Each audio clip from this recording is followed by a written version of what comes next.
Hello everyone, welcome back to my channel. Thank you so much for joining today. In this video, we're going to be talking about the fact that I have been on YouTube for 2 years now, consistently, like weekly, 104 videos, at least. That was just like, once a week I released a video for 2 years. And I've learned a lot. I've had an interesting YouTube journey and I felt like it was maybe worth sharing it with you guys. So let's hop right in. So let's talk about YouTube, because I think it's really easy for all of us to look at the people that have 500,000 or 1 million subscribers and like within an hour have like 27,000 views and just like the success stories, right? We all look at the success stories and we think that could be me, or why isn't it me? We look at these people and I think it's so easy to forget how many people are not this like highly successful YouTube channel. So why am I telling you this? Well, it's because after 2 years of being on YouTube, I actually haven't made any money off of it yet.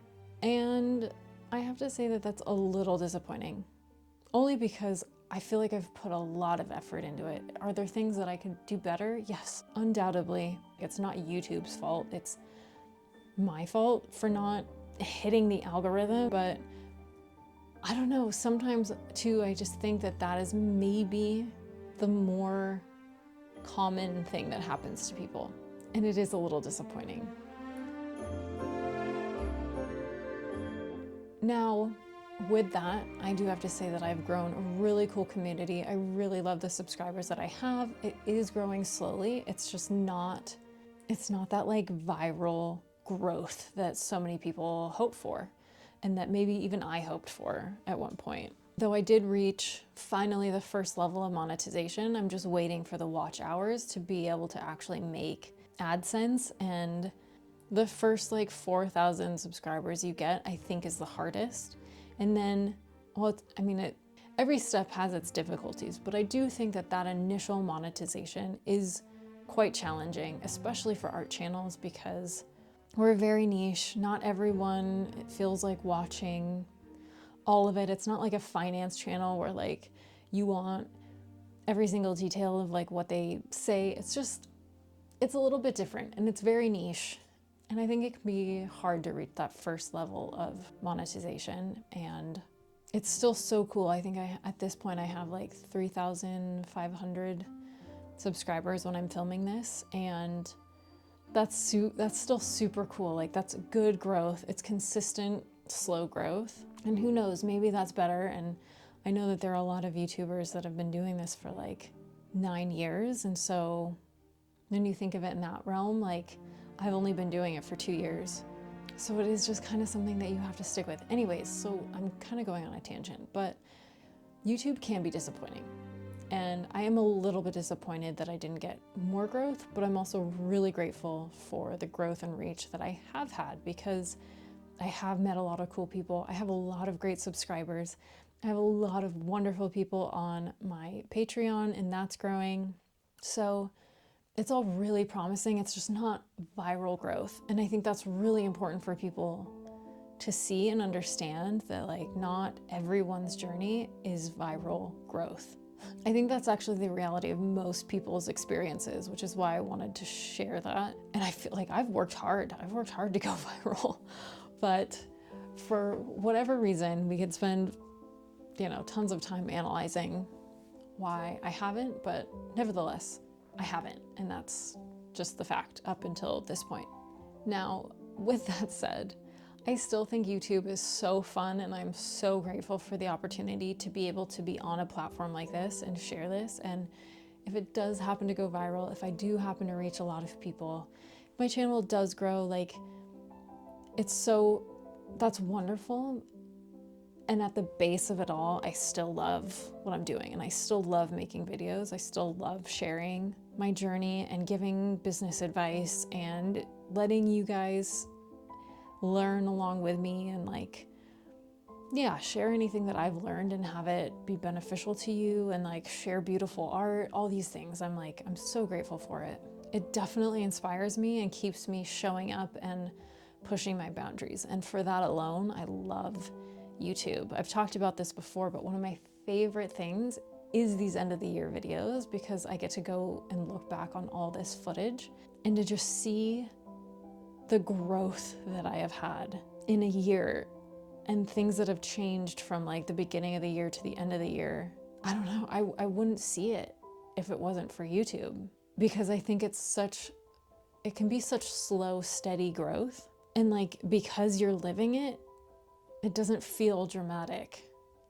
But when you really separate the time and you look back at like the beginning of the year to the end of the year, and you see all these like mentality changes or change in business direction, focus, skill set, style, all of these things like it kind of becomes more obvious on like that big scale, and having YouTube to look back on makes it even more apparent, and it's really cool.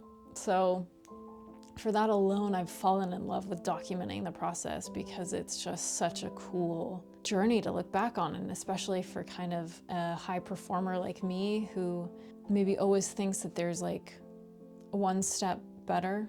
There's like, I can always just be better. I don't always recognize how far I've come. And YouTube has really helped me look back and realize how far I've come. So maybe the question that I should tackle is, in 2026, should you start a YouTube channel?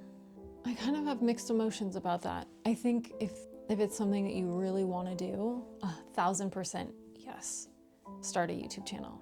If editing videos, filming footage, learning about thumbnails and hooks and topics to talk about, if you're not comfortable in front of the camera, if that's just not where you want to spend your time, I wouldn't spend your time doing it, because people underestimate how much work it actually takes to make a good YouTube channel too. And I'm not saying that like I have a good YouTube channel. There's room for growth, always.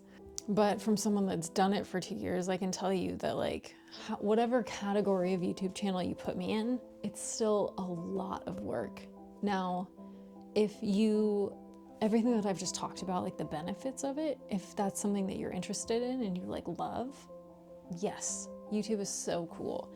And I highly recommend it. It's so fun. It's another cool artistic outlet, but you have to kind of love it and be willing to put the work into it, because as I said, you don't always go viral, and sometimes that growth just takes an enormous amount of time, and you're not maybe gonna make money from it for a long time. So you have to love it. You better love it, because it might not be how you make money. So should you start it in 2026 really depends on you and how much work you want to put into it and where you want to put your focus. So with these 2 consistent years on YouTube, being a little bit disappointed, but also not really, I have to say that my art business is actually doing really well, even outside of YouTube. I'm getting more commissions. I'm getting more interest in my original artwork that isn't really tied to YouTube. And so with that, I unfortunately am going to just be probably putting less content out there. I'm going to be putting less of a emphasis on making sure that I release videos once a week. It's just going to kind of, I don't know, maybe once every 2 weeks, once a month. We'll just kind of see what happens and what ends up feeling organic and what ends up leading to the best videos, because for 2026, I want to focus on really high quality production and like entertaining videos, but with that less quantity, yeah, high quality, less quantity. Most of my money is from my artwork alone, and so that's what I really need to focus on. And obviously we all do this because we love creating the art first and foremost, and so I'm going to be putting most of my effort into creating artwork, but I also love documenting the journey. So yeah, maybe like longer form videos that kind of just show you a bigger span a period of time or what I'm creating and working on and stuff like that. We'll see how it ends up showing up. Self-taught artist, still gonna be there once a month at least.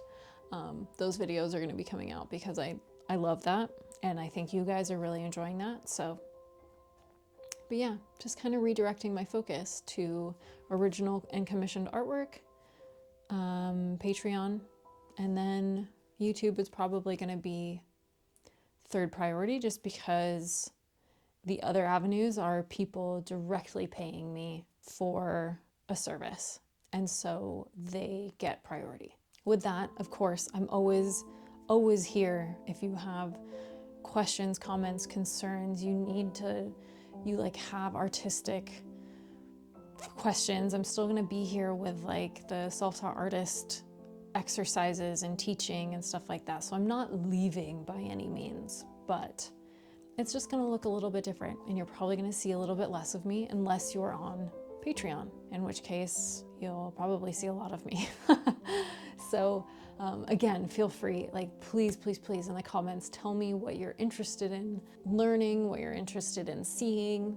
I'm gonna keep putting the content out there that I want to create, but I also love creating what you guys want to see. So we are an open book, and I read all the comments and I write down all the suggestions for videos. So I'm here for you. With that, I'm gonna go back to work and doing what I love, and I have some paintings that I have to work on and play with. So thank you so much for being here. Thank you for being a part of my YouTube thus far. If this is your first time seeing me, welcome. Please subscribe. I'd love to hang out with you more. Yeah, here's to a fruitful 2026 for all of us. And as always, thank you so much for joining, and I can't wait to see you in the next one.